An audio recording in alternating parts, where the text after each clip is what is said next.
The Church of the Good Shepherd, CGS Philippines, is a vision-driven church committed to manifest and apply the G12 core values. I am a true disciple. Christ-likeness and multiplying ministry. Caught by the vision. Understand, live, and transmit the vision. Committed to sell life. Evangelism, leadership development, and multiplication. Passionate spiritually. Devotional life, prayer and fasting, and holiness. Submission to authority. Love, honor, and respect my leaders. Commitment to time. Manage and invest my time for the kingdom. Lifelong relationship. Accountability and responsibility. I love equipping and training. Training is my happy hour. I am a leader of 12 disciples. I am born to multiply. Accomplishing church goal setting. I support, help, and fulfill the goals. I want to see my church grow. Pray, work, and invest. The importance of young people. I will prepare the next generation.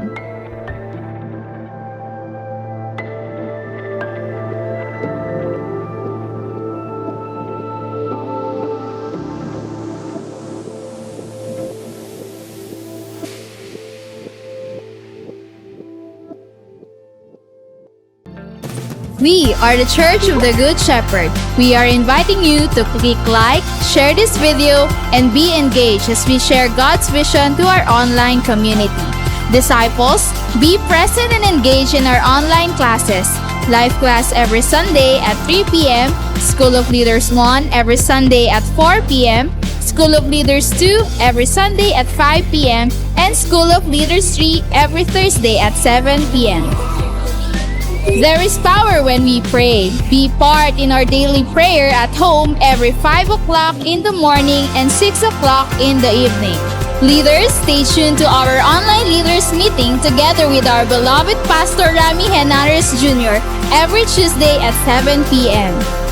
Let's be involved and enjoy our journey in the Lord and His vision. Thank you and God bless.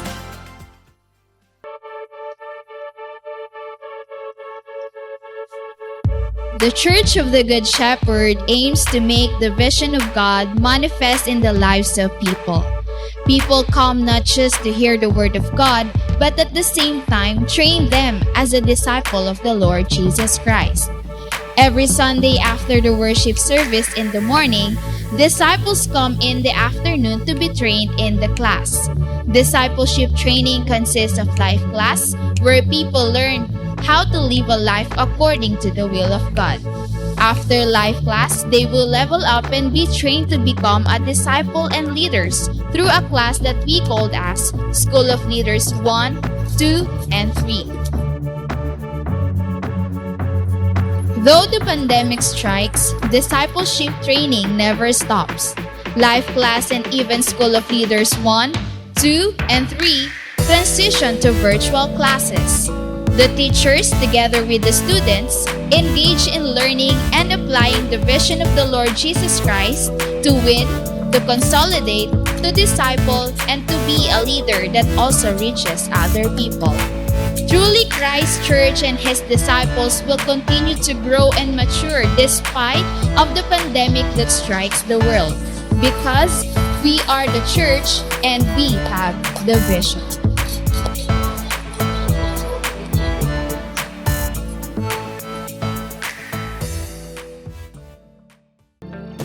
We are the Church of the Good Shepherd. We are inviting you to click like, share this video, and be engaged as we share God's vision to our online community. Disciples, be present and engage in our online classes. Life class every Sunday at 3 p.m., School of Leaders 1 every Sunday at 4 p.m., School of Leaders 2 every Sunday at 5 p.m., and School of Leaders 3 every Thursday at 7 p.m. There is power when we pray. Be part in our daily prayer at home every 5 o'clock in the morning and 6 o'clock in the evening. Leaders, stay tuned to our online leaders meeting together with our beloved Pastor Rami Henares Jr. every Tuesday at 7 p.m. Let's be involved and enjoy our journey in the Lord and His vision. Thank you and God bless.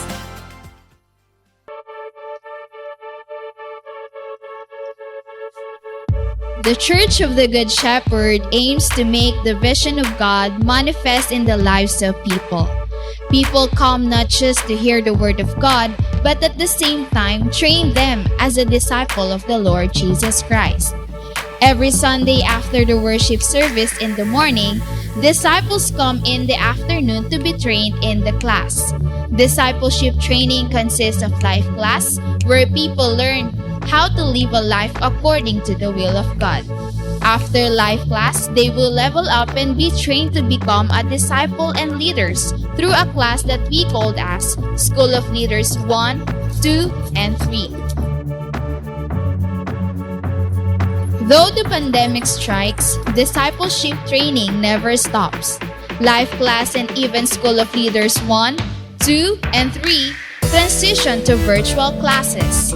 The teachers, together with the students, engage in learning and applying the vision of the Lord Jesus Christ to win, to consolidate, to disciple, and to be a leader that also reaches other people.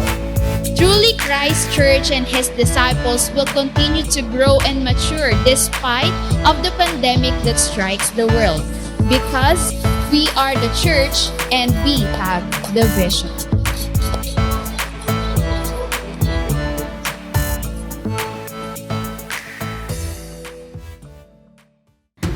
The Church of the Good Shepherd, CGS Philippines, is a vision-driven church committed to manifest and apply the G12 core values. I am a true disciple, Christ-likeness and multiplying ministry. Caught by the vision. Understand, live, and transmit the vision. Committed to sell life, evangelism, leadership development, and multiplication. Passionate spiritually, devotional life, prayer and fasting, and holiness. Submission to authority, love, honor, and respect my leaders. Commitment to time, manage, and invest my time for the kingdom. Lifelong relationship, accountability, and responsibility. I love equipping and training. Training is my happy hour. I am a leader of 12 disciples. I am born to multiply. Accomplishing church goal setting. I support, help, and fulfill the goals. I want to see my church grow. Pray, work, and invest. The importance of young people. I will prepare the next generation.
Magandang umaga muli sa ating lahat. Welcome sa ating morning simbahay.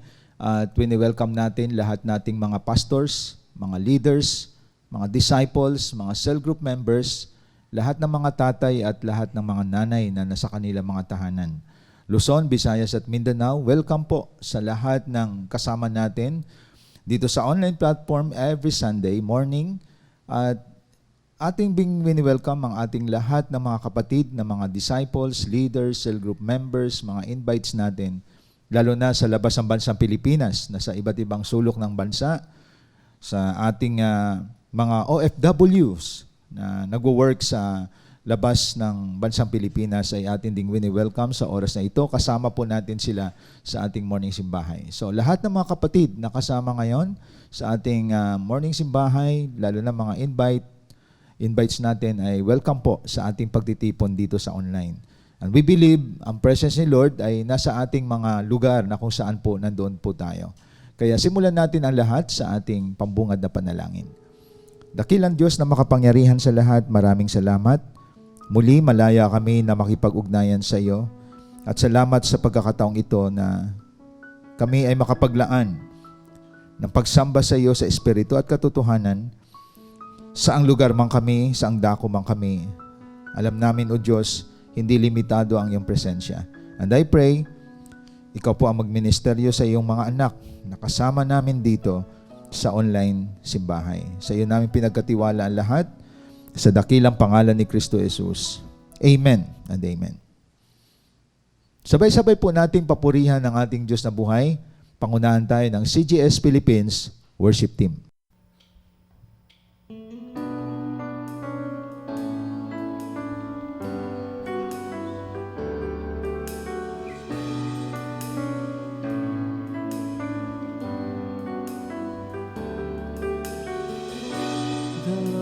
My shepherd, and he is everything in me.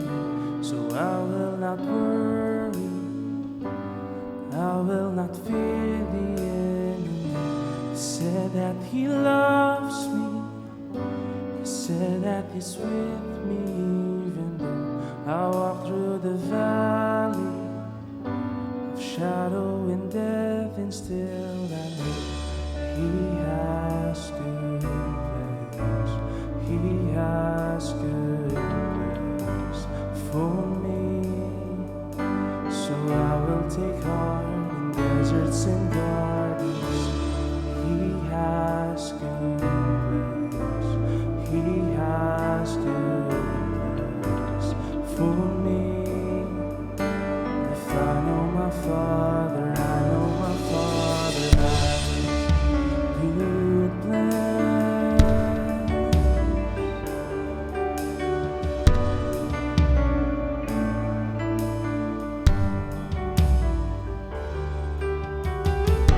The Lord is my Savior, so why should I doubt my victory?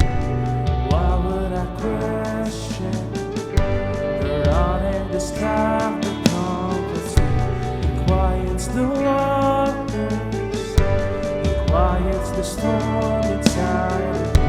So what could be better than walking with him when I believe he has goodness, he has goodness for me. So I will take heart in deserts and gardens. He has goodness, he has goodness.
destroy us or break us.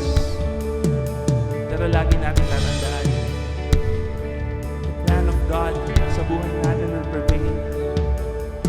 No weapon formed against us shall prosper dahil kasama natin ang Diyos. Sa oras natin, taas natin ang ating mga kamay. Let's declare a shout of victory that the plan of God will happen sa buhay natin. Yes, Lord. Thank you, Jesus. All together, let's declare. You take what the enemy meant for evil and you turn it for good. You turn it for good. Yes, Lord. You take what the enemy meant for evil and you turn it for good. You turn it for good. All together, come on. You take what the enemy meant for hallelujah, and you turn it for good. Oh, you turn it for good. You turn it for good. You turn it for good, oh Lord. You take what the enemy meant for evil, and you turn it for good. You turn it for good. Come on. You take what the enemy meant for evil, and you turn it for good. You turn it for good. Oh, you take what the enemy meant for evil, and you turn it for good. You turn it for good. He has good plans. He has good plans for me. So I will take heart in deserts and gardens. He has good plans. He has good plans for me. For I know my Father, I know my Father has. He has good plans. He has good plans for me. So I will take heart in deserts and gardens. He has good plans. He has good plans for me. If I know my Father, I know my Father has good plans. Good plans. Good plans. If I know my Father, I know my Father has good plans. Good plans. Good plans.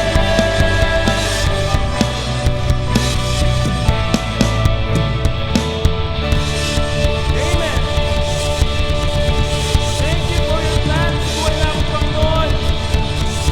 Hallelujah.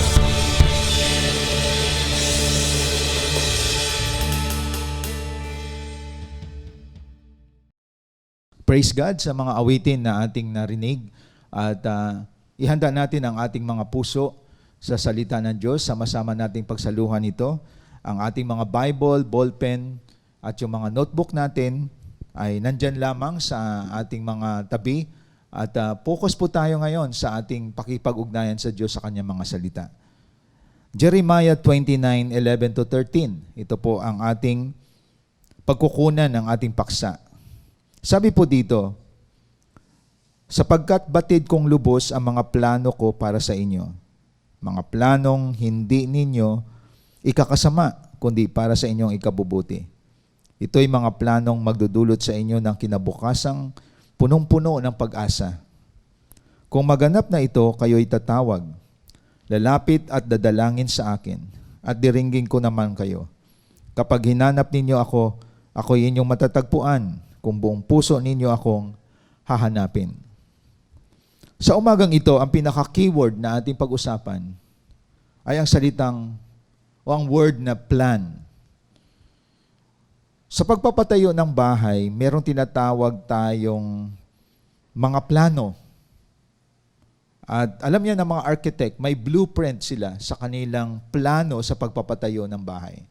So, ibig sabihin, hindi po yan suntok sa buwan. Alam mo kung saan banda yung kusina, ang sala, ang kubeta, ang master's bedroom. May blueprint yan bago gawin. At makikita na lamang ang katuparan kapag ito'y ginawa na. So kasama dyan mga engineer.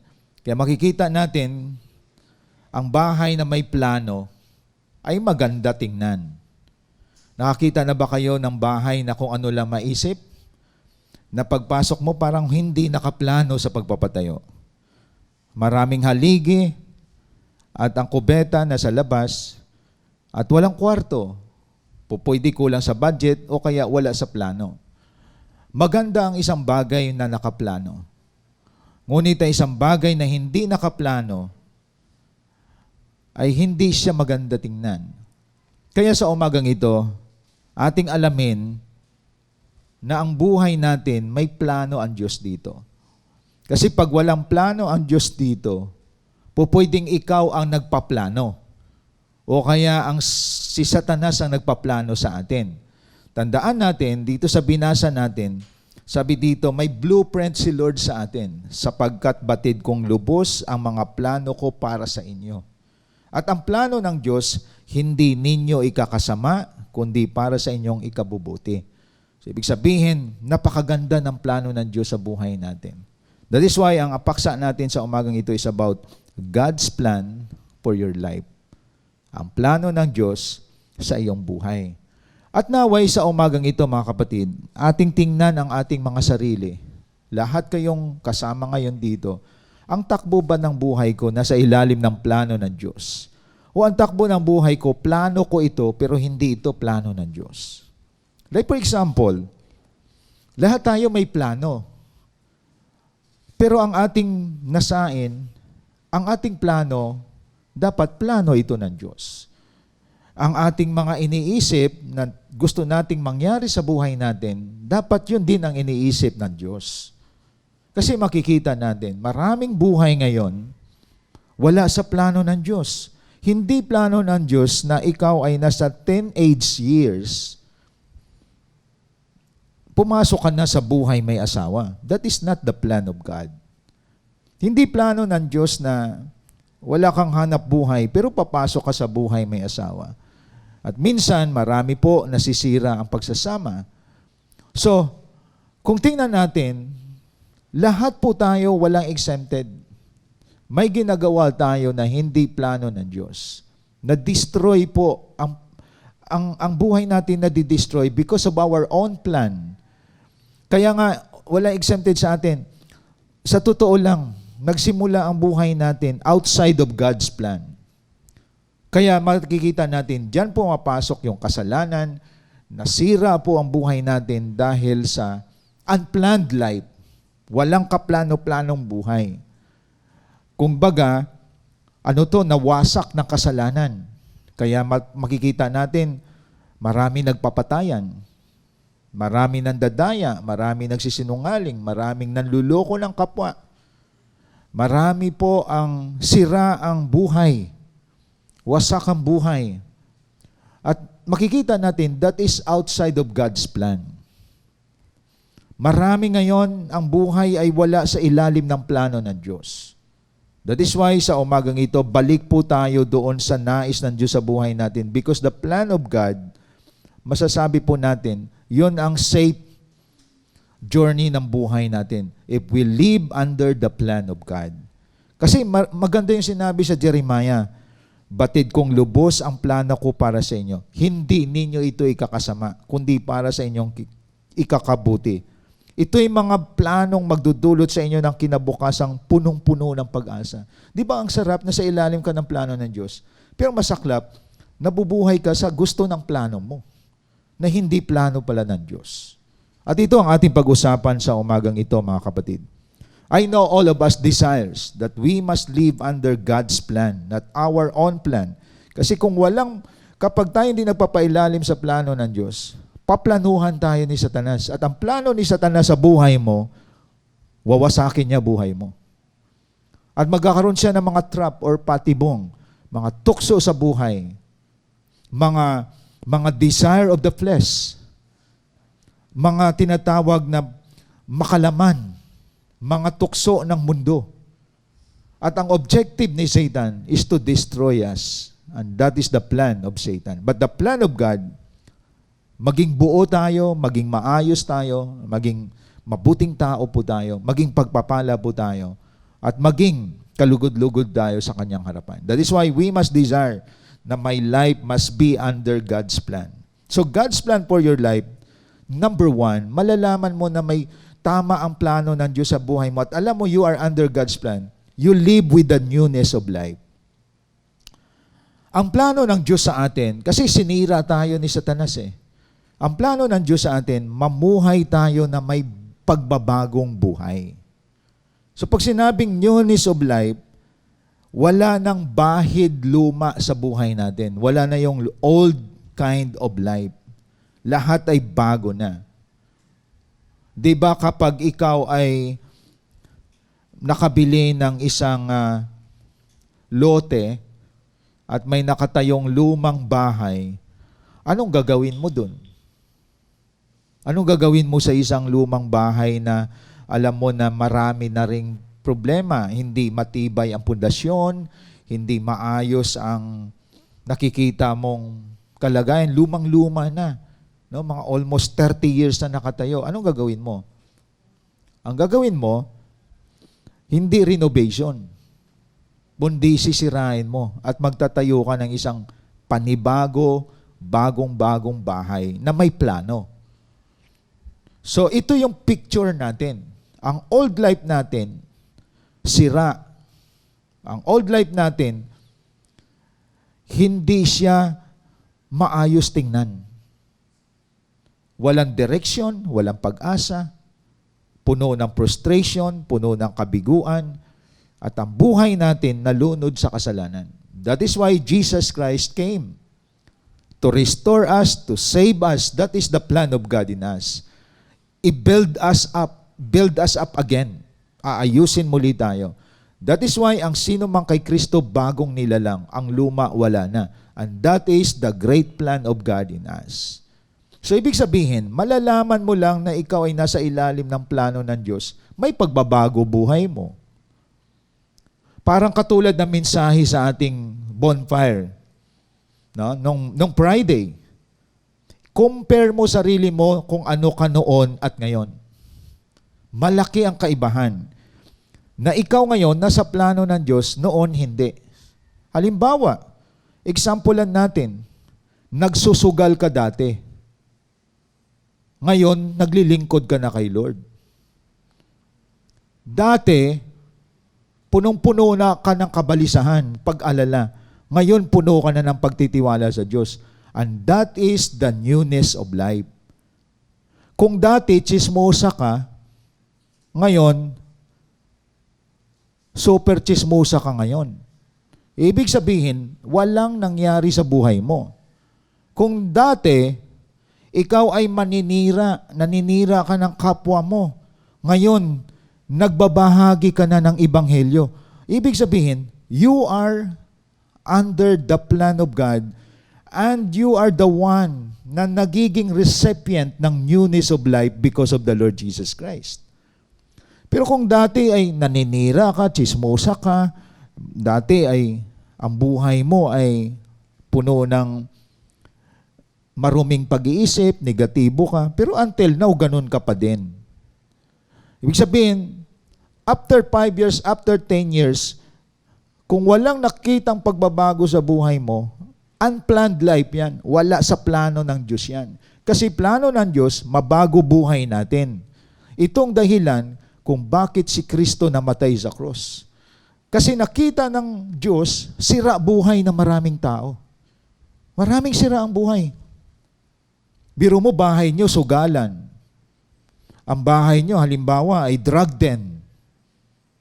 Ang bahay nyo puno ng mga paglalasing. Ibig sabihin, puno ng kaguluhan ng tahanan, puno ng pag-aaway, and that is not the plan of God in your life. Magulo ang pagsasama ng pamilya. Pero may finances naman. It does not mean na kapag may kumpleto resources, may pagsama ng Diyos dyan. Ibig sabihin, pag may sama, malalaman mo kapag ang tahanan nyo, buhay mo, may pagsama ng Diyos, may kapayapaan ka, may direksyon ang buhay mo, may pagsunod ka sa salita ng Diyos, may pagpakumbaba ka, tumatanggap ka ng mga pagsaway. Ibig sabihin, dati rebelde ka, ngayon obedient ka na. And that is the picture that you are living under the plan of God. That is why, ang plano ng Diyos, we live with the newness of life. Very clear yan sa 2 Corinthians 5:17. Romans chapter 12, verses 1 and 2. May pagbabago na nangyayari sa buhay natin. So kung ang buhay mo noon hanggang ngayon, ikaw ay lasinggero, winawasak mo buhay mo, pinili mo yon.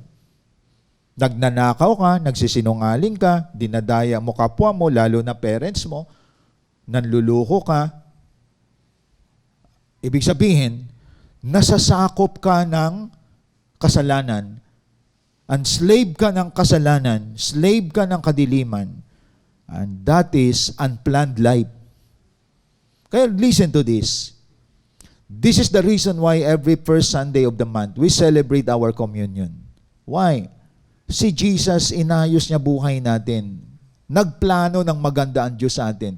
Antindi, napaka-major yung namatay ang isang tagapagligtas natin, si Jesus Christ. Ang pinaka-major sa lahat is to save us and to transform us. Major yan. And that is the plan of God in us. Kaya tandaan natin, kung walang pagbabago buhay mo hanggang ngayon, at hindi mo alam kung saan ka pupunta pag namatay ka, si Kristo ang kailangan mo, magpailalim ka sa plano ng Diyos. Kasi malalaman mo na ang buhay mo, gumaganda, paayos ng paayos, naging blessing ka sa marami, naging pagpapala ka. Ibig sabihin, inayos na ni Lord buhay mo. Pero kung ang buhay mo ay pabigat ka sa pamilya nyo, problema ka ng komunidad, ikaw mismo pinoproblema mo sarili mo, naguguluhan ka, kapatid, kailangan magpailalim ka, magpakambaba ka sa plano ng Diyos. Kasi dapat tandaan natin, may big difference. Dapat ang buhay mo noon at ngayon. Pero kung ang buhay mo ngayon para lang roller coaster, 10 years, 20 years, pag tiningnan ang buhay mo, ganon pa din. Palala siya ng palala. Pasama siya ng pasama. Ibig sabihin, pag ganyan ang picture ng life natin, slave tayo ng kadiliman, ng demonyo. So dapat, pag tiningnan ang buhay mo, ang laki ng kaibahan. Ang laki ng kaibahan. Dati, ang buhay mo, walang direksyon. Ngayon makikita mo, ginagamit ka na ni Lord. Ang pamilya mo, sama-sama na naglilingkod sa Panginoon. Kaya tandaan natin, paano kung malalaman ang plano ng Diyos? Lahat ng ginagawa mo, palagi ang Diyos ang nangunguna. And that is living under God's plan. Ibig sabihin, you live with the newness of life. Malalaman mo naman kapag outside God's plan ka eh. Pag wala na sa plano ng Diyos ang buhay mo, nangingibabaw sarili mo. Nangingibabaw sa iyo material na bagay. Nangingibabaw sa buhay mo sa lapi. Pero salitang Diyos hindi na nababanggit sa bibig mo. Hindi ka na marunong magpasalamat pag kumain. Hindi ka nagbubukas ng Bible, hindi ka nagpipray. Wala ka na dito sa community of online platform pagdating sa mga Christian gathering through online. Kahit sa face-to-face, hindi ka na nakikita sa church. Nasa church ka man, pero hindi na ang puso mo kay Lord. So malalaman mo kapag wala ka na sa plano. We must evaluate ourselves. Wala ka na sa plano ng Diyos. Hindi na si Lord ang palaging naging una sa buhay mo. Wala nang change sa life mo. Naging kalos ka na So sinabing kalos, wala nang talab ang Word of God sa iyo. Kaya nga masarap na every week sa cell group, sa ating simbahay, sa ating morning prayer, sa gathering ng mga mananampalataya, madali kang makorek, madali kang maayos. Kaya ang pakinabang, ikaw din mismo. Kaya alam ninyo, yung mga resistant sa Word of God, yung hindi sumusunod sa Word of God, hindi nagpapasakop sa leader, labas na yan sa plano ng Diyos. Hindi na yan nasa ilalim ng plano ng Diyos. Kaya tandaan po natin, mga kapatid, malalaman mo na you are living under the plan of God if you live with the newness of life. Pag sinabi kasi newness of life, wala nang pagbabalik yan sa lumang pagkatao. Ang newness of life, makikita mo talaga, nagpaplano siya mag-asawa, nagpaplano siya magnegosyo, nagpaplano siya makatapos ng pag-aaral. Ang objective niya is to glorify God. Yun ang buhay na may plano ang Diyos sa kanya. Partner niya si Lord sa buhay niya.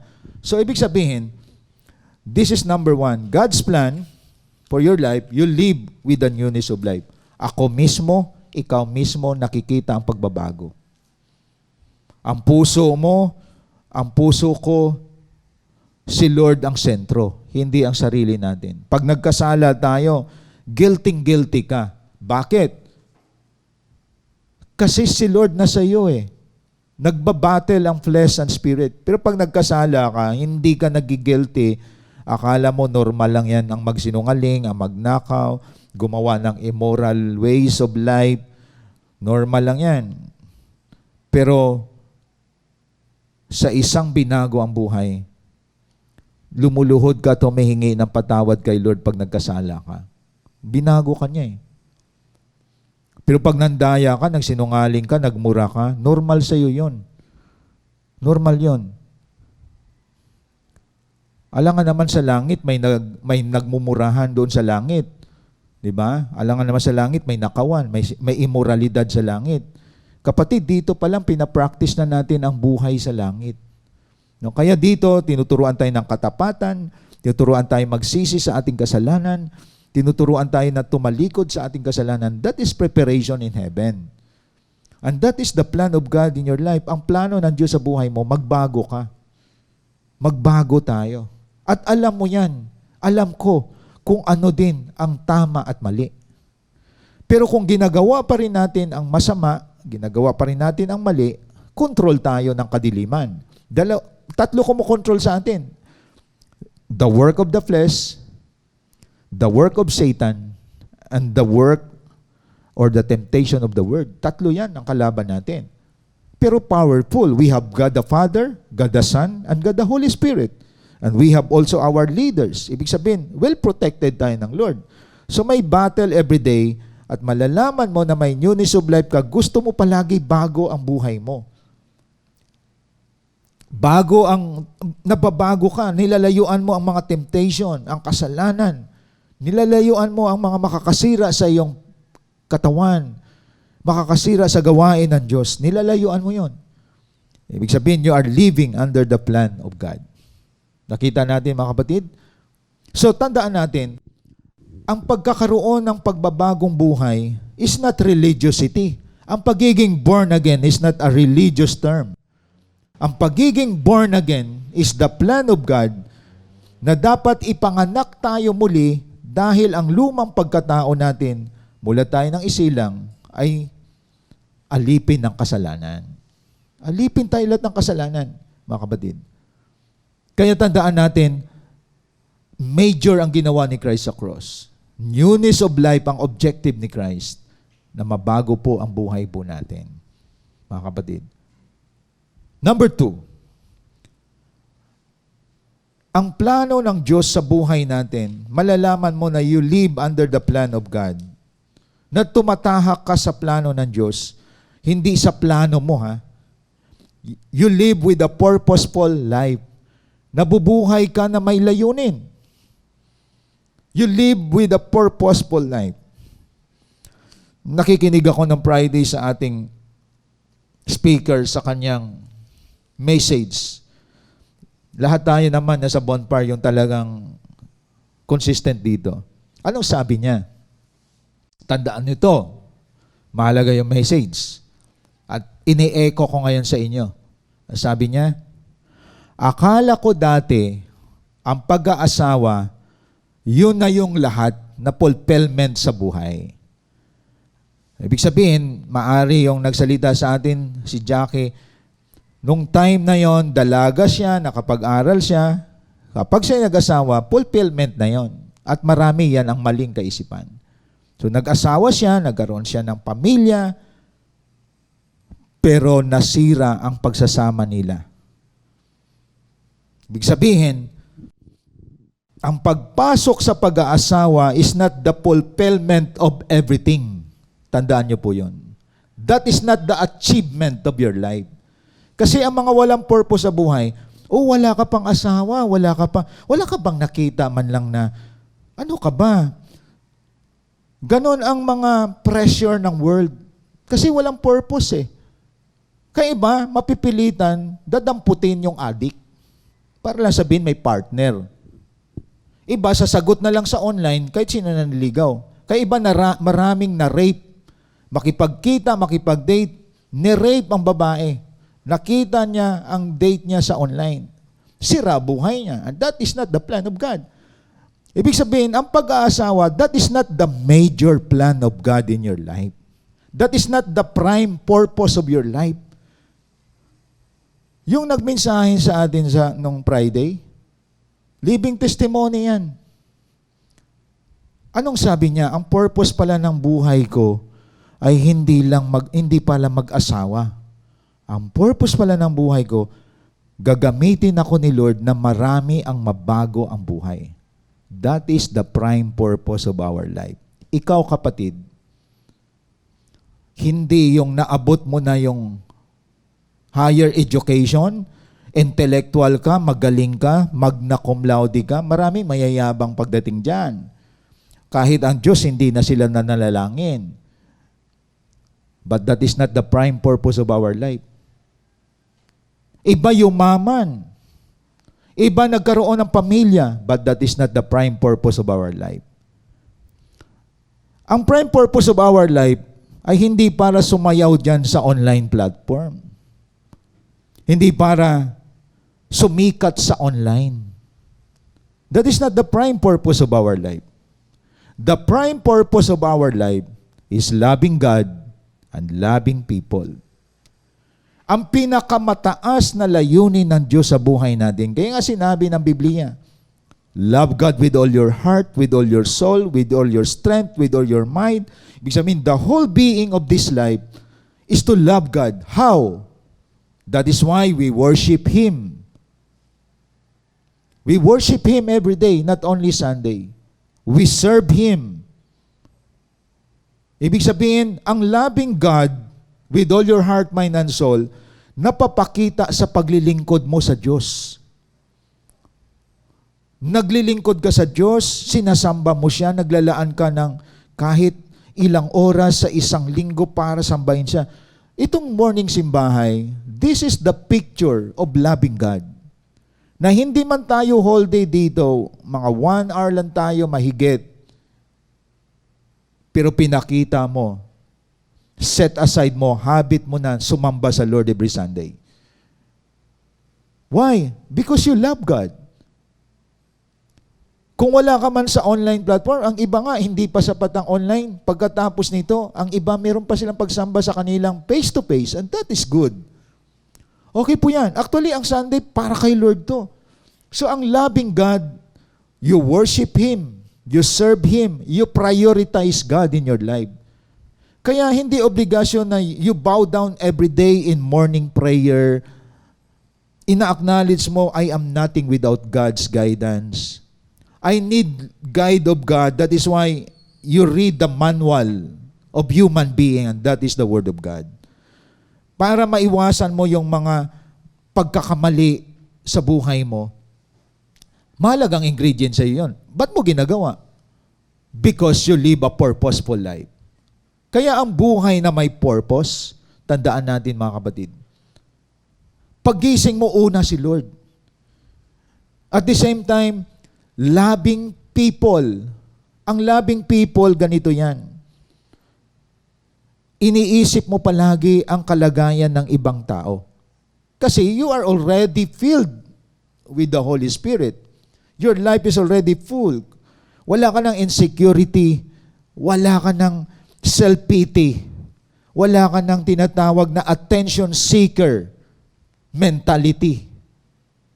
Ang iniisip mo, kaligtasan, pagbabago ng buhay ng mga tao. Dalawa lang yon. You love God and you love people. Wala sarili mo doon. Why? Wala ka nang insecurity sa buhay. Wala ka nang inggit sa kapwa. Ibig sabihin, ibang level ka na, kapatid. Kaya yung mga hinahanap ang sarili, ang iba natitisod kasi hindi napansin, hindi napahalagahan. Ang iba sinasabi nila na may tinatawag na pagkiling or kaya may mga accusation pa na minsan may favoritism. Ibig sabihin ang sarili nun hindi pa namatay. Hindi pa patay ang sarili nun. Yung kino-compare mo sarili mo sa ibang tao, puno ka ng insecurity, puno ka ng inggit, hindi ka papatay. Kasi ang purposeful life, you always desire to please God. You always desire to help other people, to bring them to the Lord Jesus Christ. Mga kapatid. Kaya tandaan natin, to have a married life is good. That is your achievement, but that is not the completeness of your life. Ang daming mag-asawa ngayon gusto na maghiwalay. Marami ngayon na pumasok sa pag-aasawa ay sira na ang kanilang pagsasama.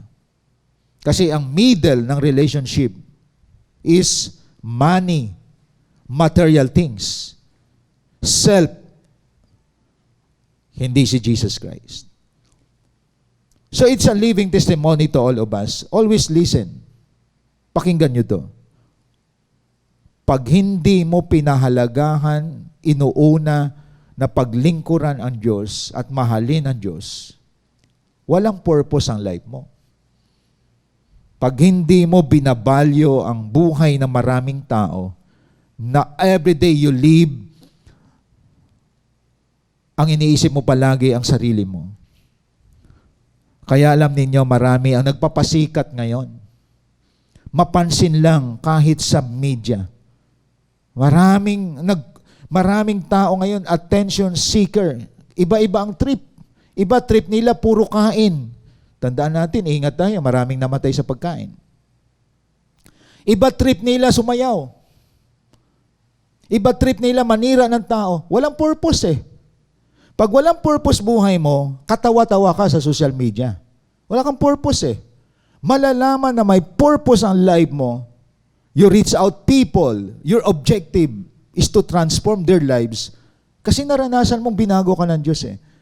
Dito sa online platform, mga kapatid, marami sa atin na sinasabi ko palagi dito, marami ang nabago ang buhay. Marami puno ng emptiness ang buhay. Nasa Pilipinas at sa labas ng bansang Pilipinas. Maraming mga OFWs natin, puno ng kalungkutan sa ibang bansa at kailangan nila salita ng Diyos. Kalakasan mula sa Lord. Na-reach out sila through online platform.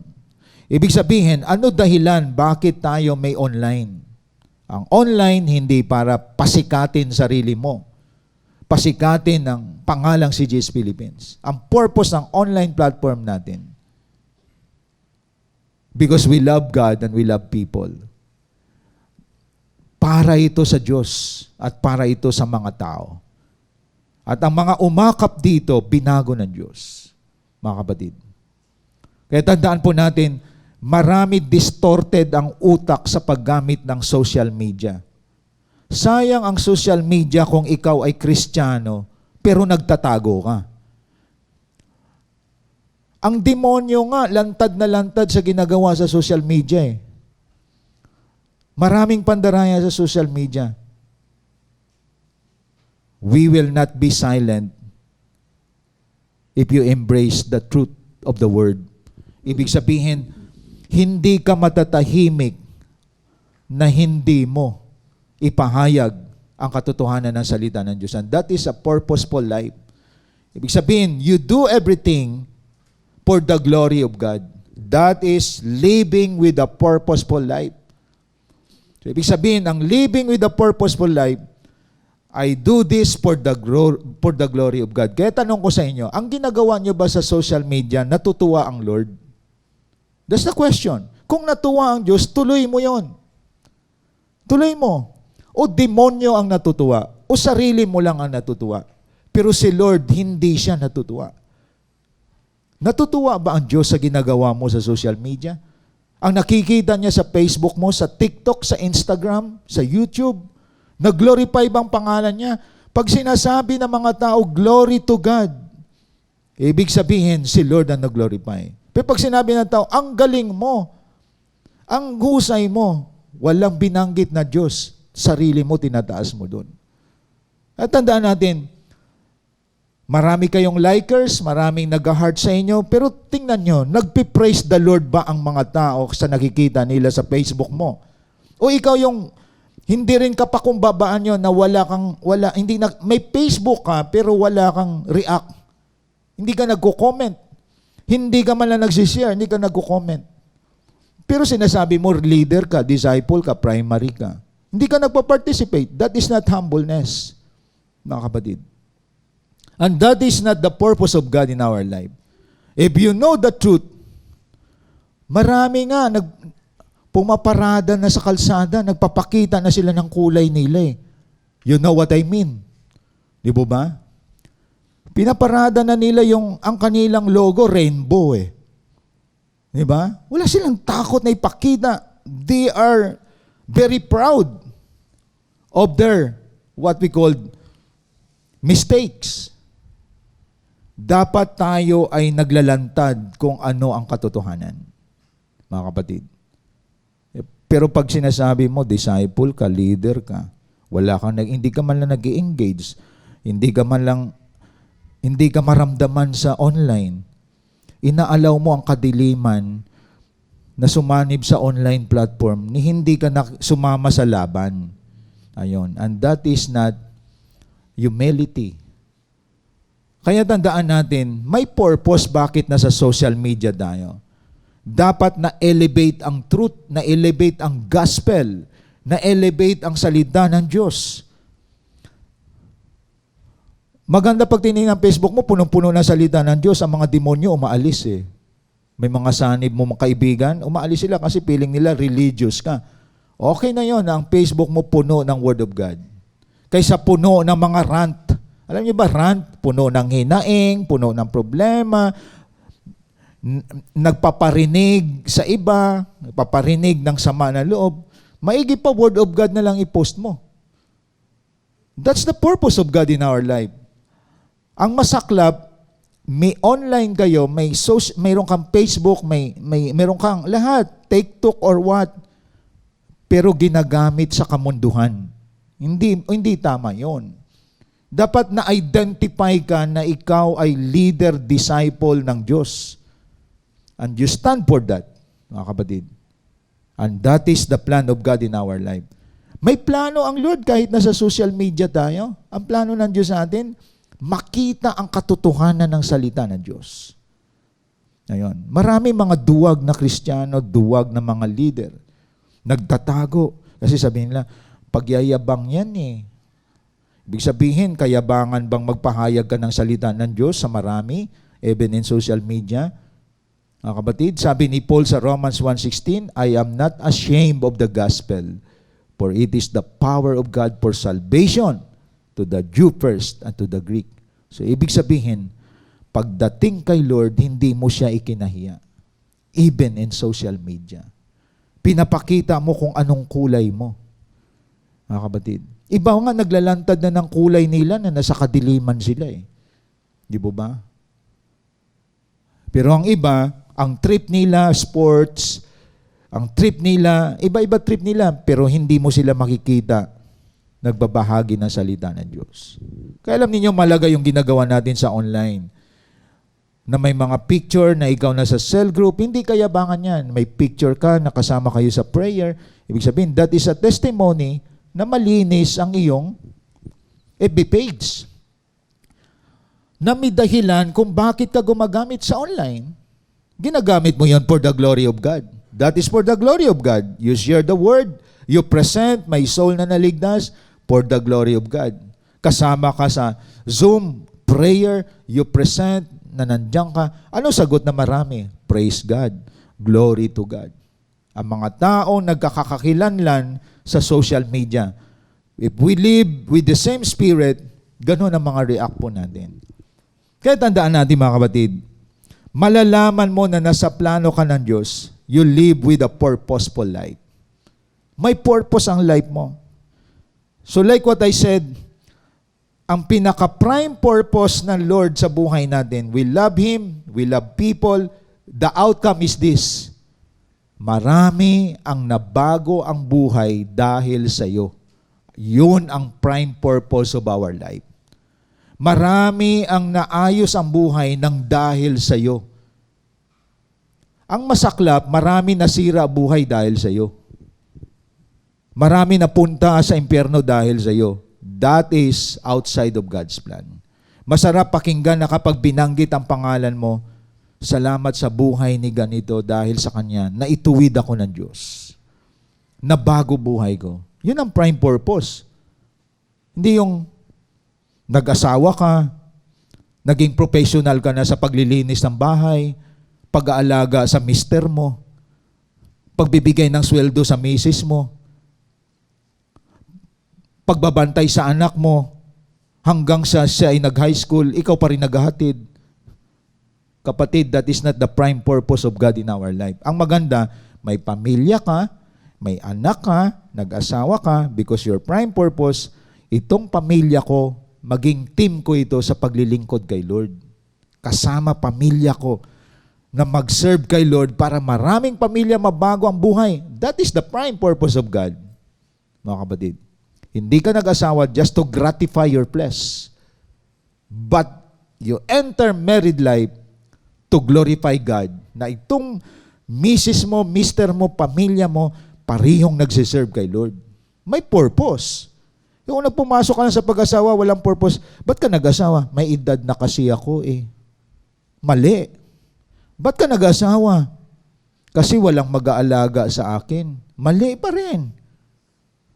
Ba't ka nag-asawa? E paano ako na lang naiwan sa barkada, walang asawa? Mali pa din mga kapatid. So kita niyo mga kapatid, maraming mali ang pinasok ng pag-aasawa. Hindi nila naintindihan, kaya ka mag-aasawa, may partner ka sa pagsiserve kay Lord. May partner ka sa pagbabago ng buhay ng marami. Pero pag wala yan sa utak mo, mali pinasok mo sa pamilya, kaya marami nabuburingot, nairita na sa asawa. Ayon. Nagsisisi na. Hindi nila alam. Marami hindi well-educated sa pagpasok ng pamilya.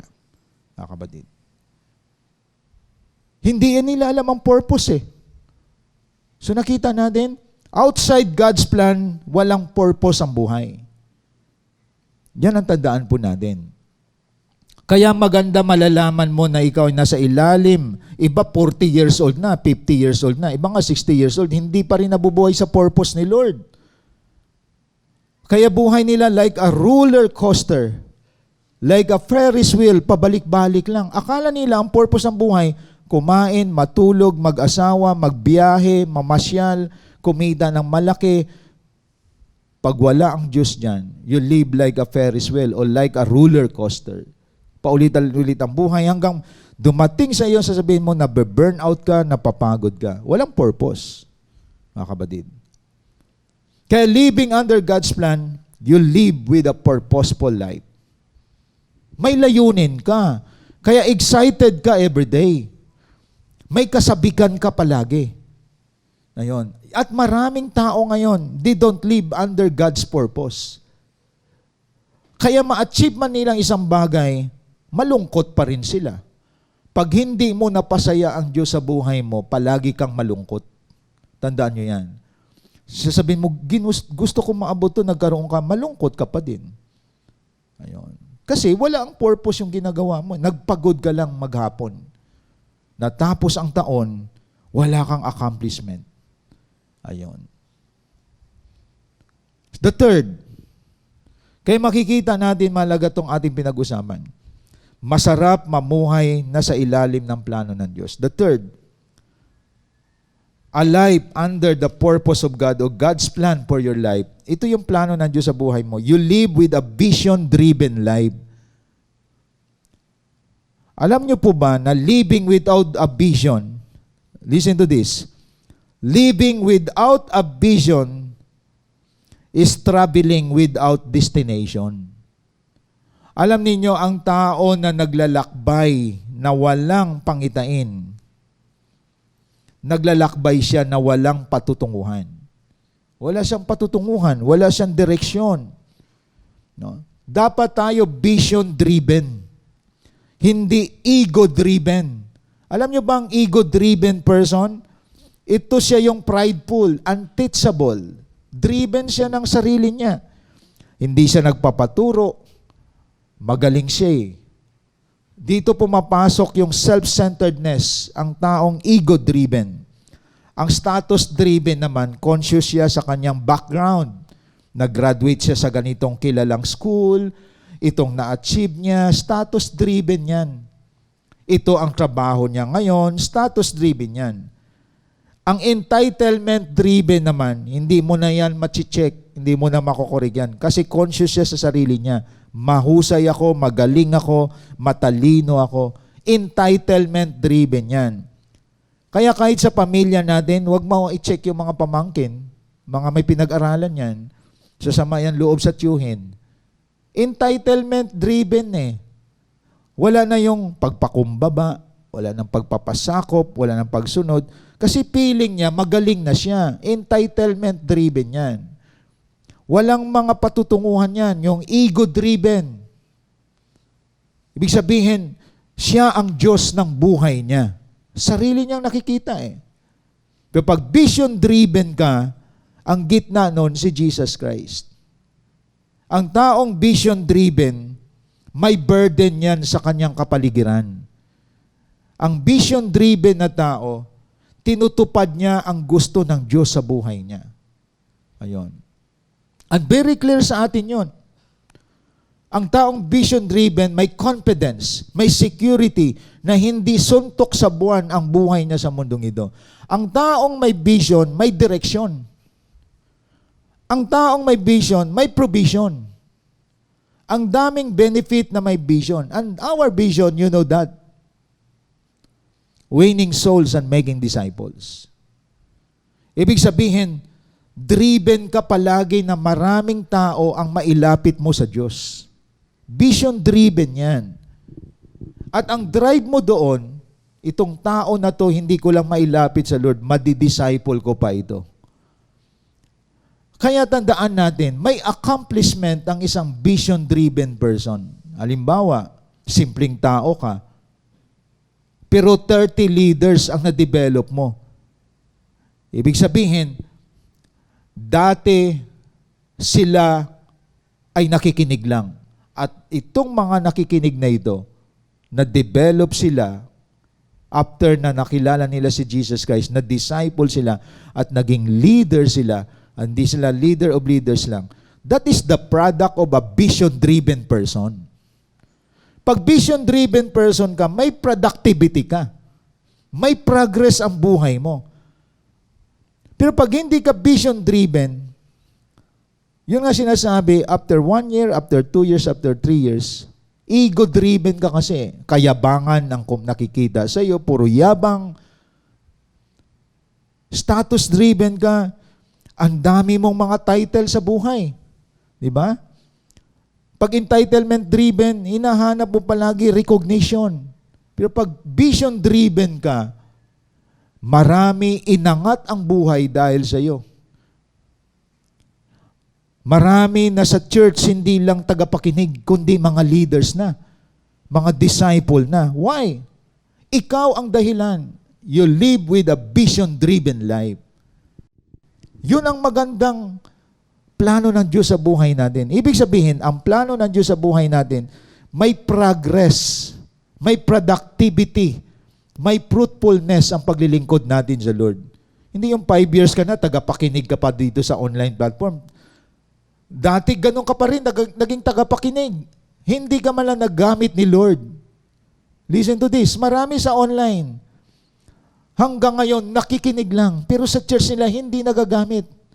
Ang vision-driven na tao, nagpo-produce ng mga disciple, ng leaders. Nagpo-produce ka ng mga souls na na-change ang life. That is why we are not living a religious life. Alam nyo ba, religious life? Hanggang tagapakinig ka na lang. Hanggang mamatay ka, tagapakinig ka pa rin. Hanggang sa naghihingalo ka. Yung sinasabi ko nga, hanggang ngayon, ikaw pa rin pinapayuhan? Hanggang ngayon, ikaw pa rin kina-counsel? Hanggang ngayon, ikaw pa rin pinapalakas? Wala na na-improve sa buhay mo? Hanggang ngayon, ikaw pa rin ang nagigipit? Ikaw pa rin kinakapos? Hanggang ngayon, madrama pa rin buhay mo? Hanggang ngayon, emotional ka pa din? Hindi ka na nakaalis dyan. Because you are not vision-driven.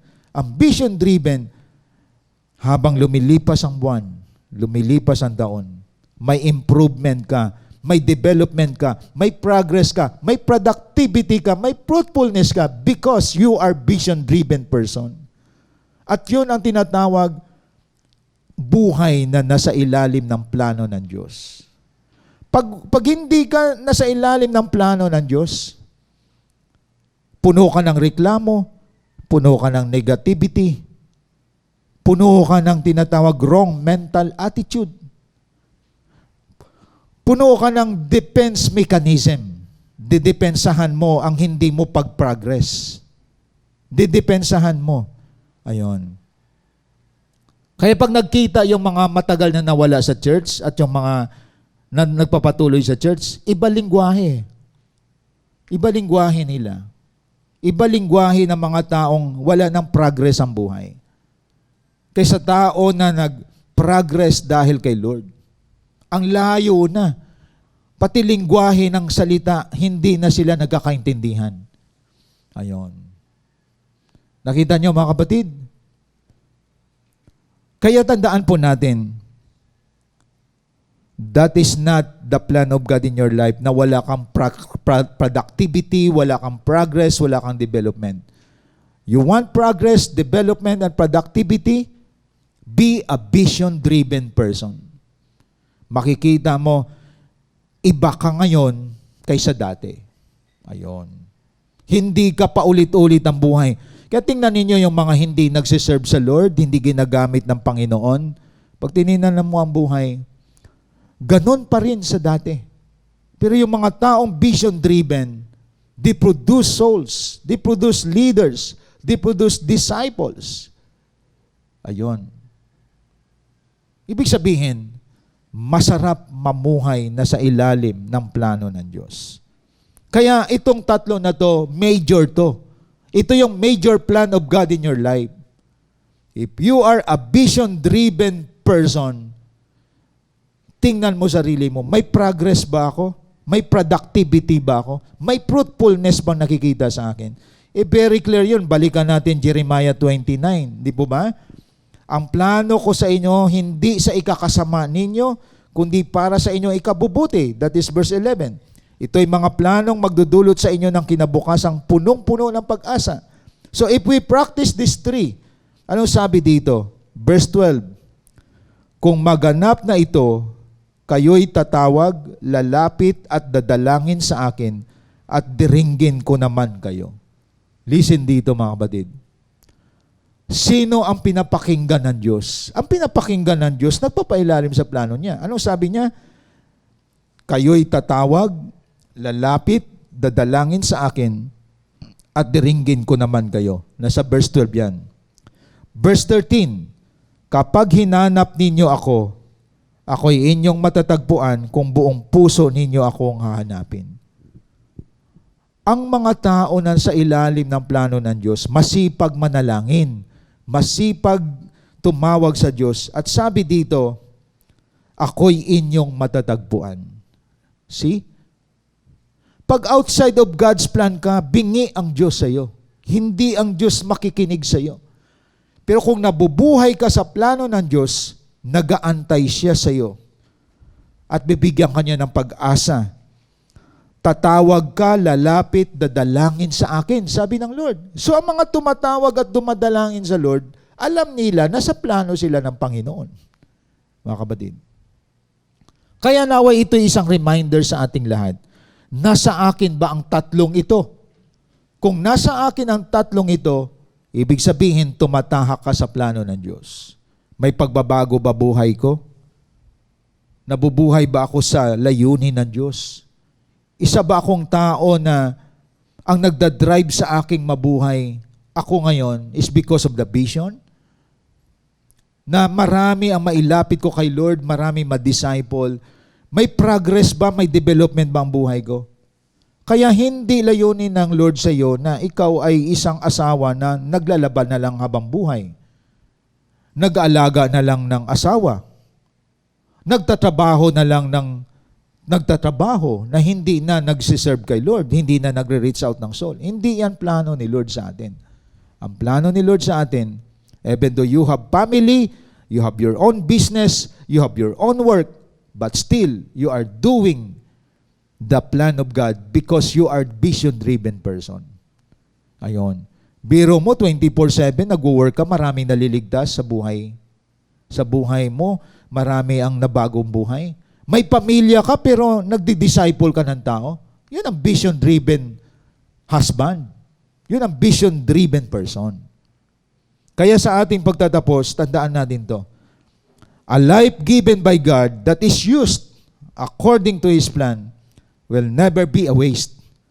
Hindi pagsasayang kapag ikaw nasa ilalim ng plano ng Diyos. Buhay mo hindi sayang.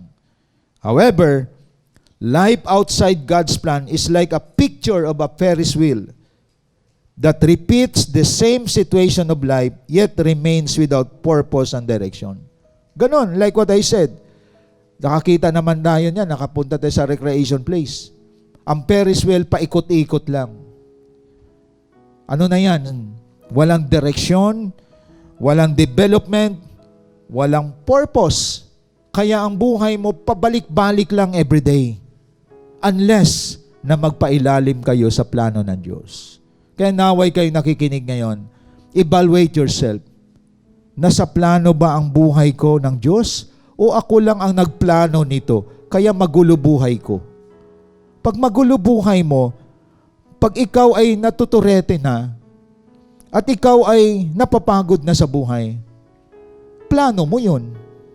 At pwedeng lumabas ka sa plano ng Diyos. Ayon. Kaya tandaan po natin mga kapatid, masarap na you live according to the plan of God in your life.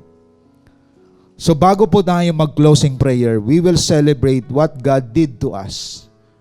Paano tayo binago ng Diyos, namatay siya sa cross para iligtas po tayo. And that is the first point kanina. That is why we celebrate our communion today.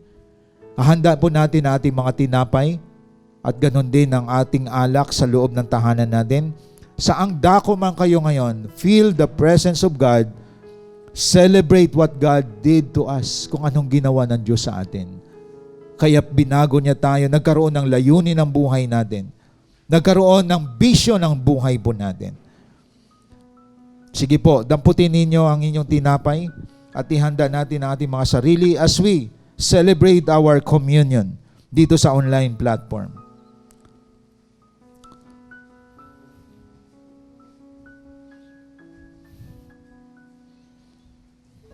Hawakan po natin ang ating mga tinapay.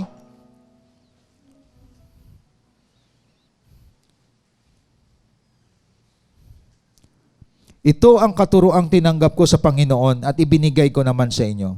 Noong gabing sa ipagkanulo, ang Panginoong Hesus ay dumampot ng tinapay, nagpasalamat, pinagpira-piraso ito at sinabi, ito ang aking katawan na inihandog para sa inyo.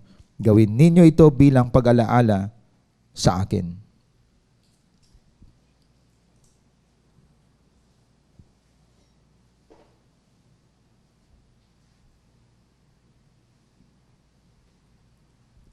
Matapos magapunan, dumampot din siya ng saro at sinabi, ang sarong ito ang bagong tipan ng Diyos na pinagtibay ng aking dugo. Tuwing inumin ninyo ito, gawin ninyo bilang pag-alaala sa akin. Sapagkat tuwing kakain kayo ng tinapay at iinom sa sarong ito, pinapahayag ninyo ang kamatayan ng Panginoon hanggang sa kanyang muling pagparito.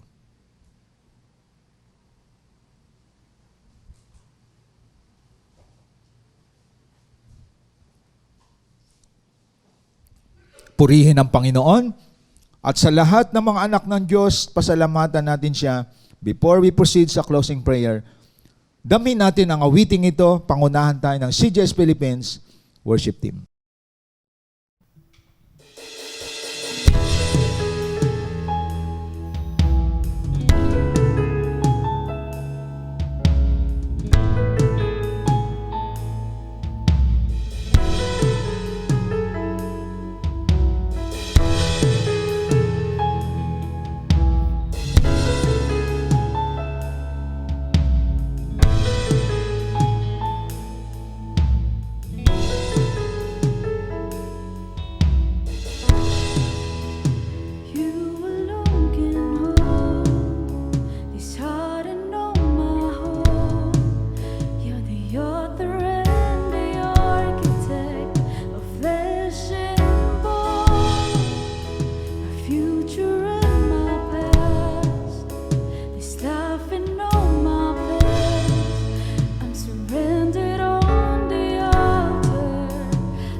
Praise God, I pray all of us will live under God's plan. Masarap na ang ating journey sa mundong ito, naglalakbay tayo ayon sa plano ng Diyos. At ang buhay na yan is a fulfilling life. Let us pray. Thank you so much, Father God, sa umagang ito, sa panibagong buhay na binigay mo sa amin. I pray lahat ng kasama namin ngayon dito sa online platform, lahat ng mga Pilipino, Luzon, Visayas at Mindanao, leaders, disciples, pastors, attendee, invites, i-bless mo po ang lahat, O God. Na mag-desire kami sa puso namin na everyday we live according to the plan of God, not our own plan. Bless mo, Lord, lahat ng mga Filipino workers na nasa iba't ibang sulok ng mundo, nasa iba't ibang lugar ng bansa outside of the Philippines, pagpalain mo rin sila, Panginoon. Lahat ng OFWs, I pray, ikaw magpala sa buhay nila, even though wala sila sa Pilipinas, ngunit tinutupad nila ang plano mo, Panginoon. I pray blessing to them and blessing to all of us here in Luzon, Visayas, and Mindanao. In the name of the Father, the Son, Jesus Christ, and the Holy Spirit. Amen and amen. Thank you and God bless po sa ating lahat.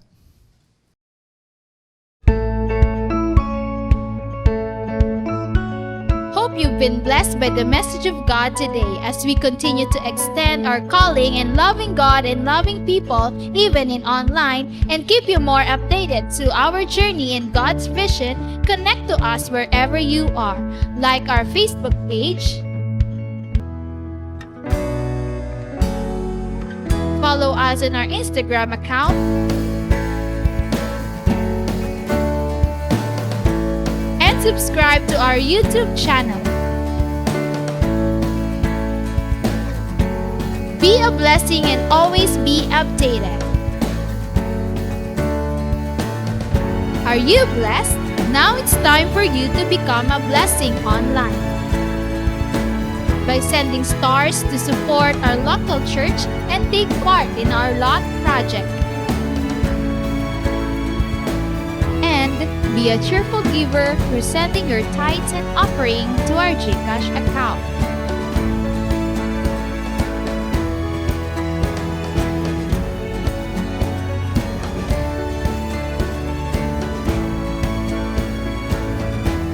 See you on our next online worship.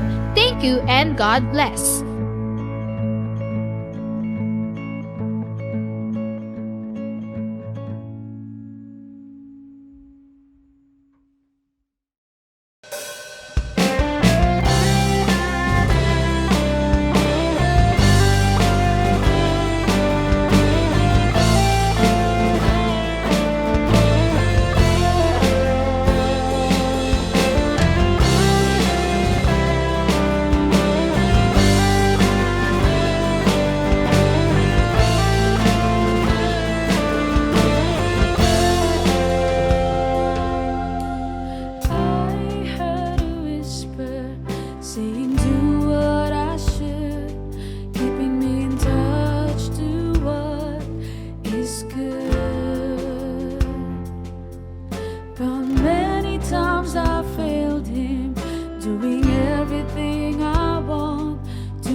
I'm a scar.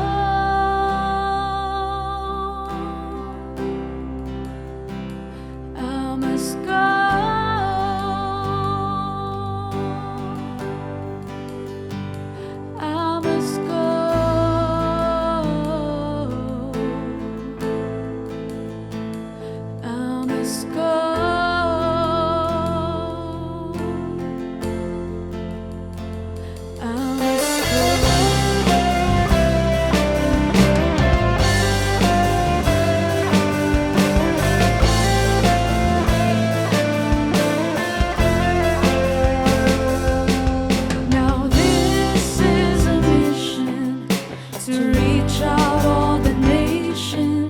So it's end up a hibernation, yeah. And now that we're awakened, to share what is given, to carry your name, oh Lord, He opened my door and found me leaving all my comfort zone. He showed me where I should go to reach out all those souls. And now we must go.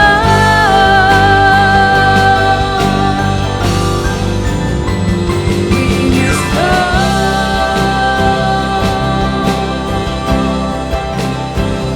We must go.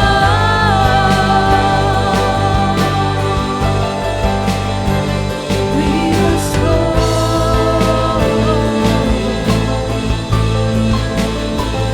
We must go.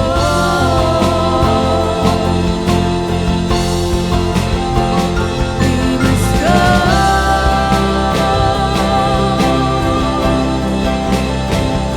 We must go.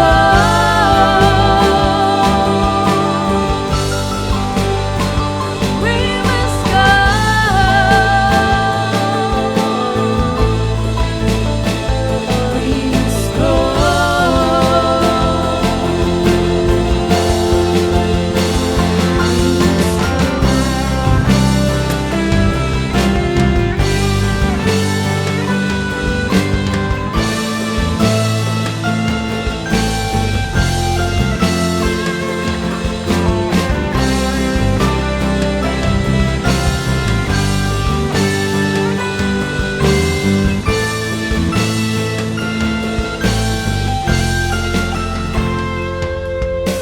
He opened my door and found me leaving all my comfort zone. He showed me where I should go to